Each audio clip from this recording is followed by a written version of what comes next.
আজহা উপলক্ষে আয়োজিত এই ঈদের নামাজের সকলে সম্মানিত নেতৃবৃন্দ, ফরিদপুর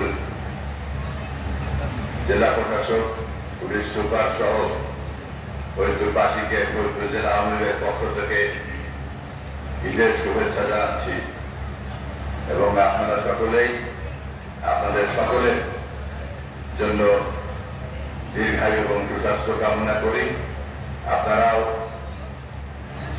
বঙ্গবন্ধু কন্যা জননেত্রী শেখ হাসিনার জন্য তার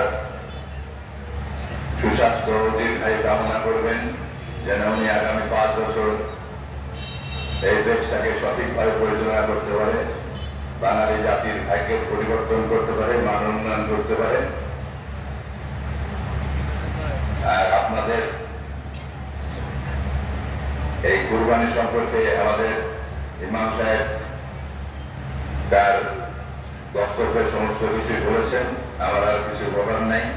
তো সকলকেই আবারও ঈদের শুভেচ্ছা জানিয়ে আমার বক্তব্য শেষ করছি। সকলেই ভালো থাকবেন। জয় বাংলা, খোদা হাফেজ।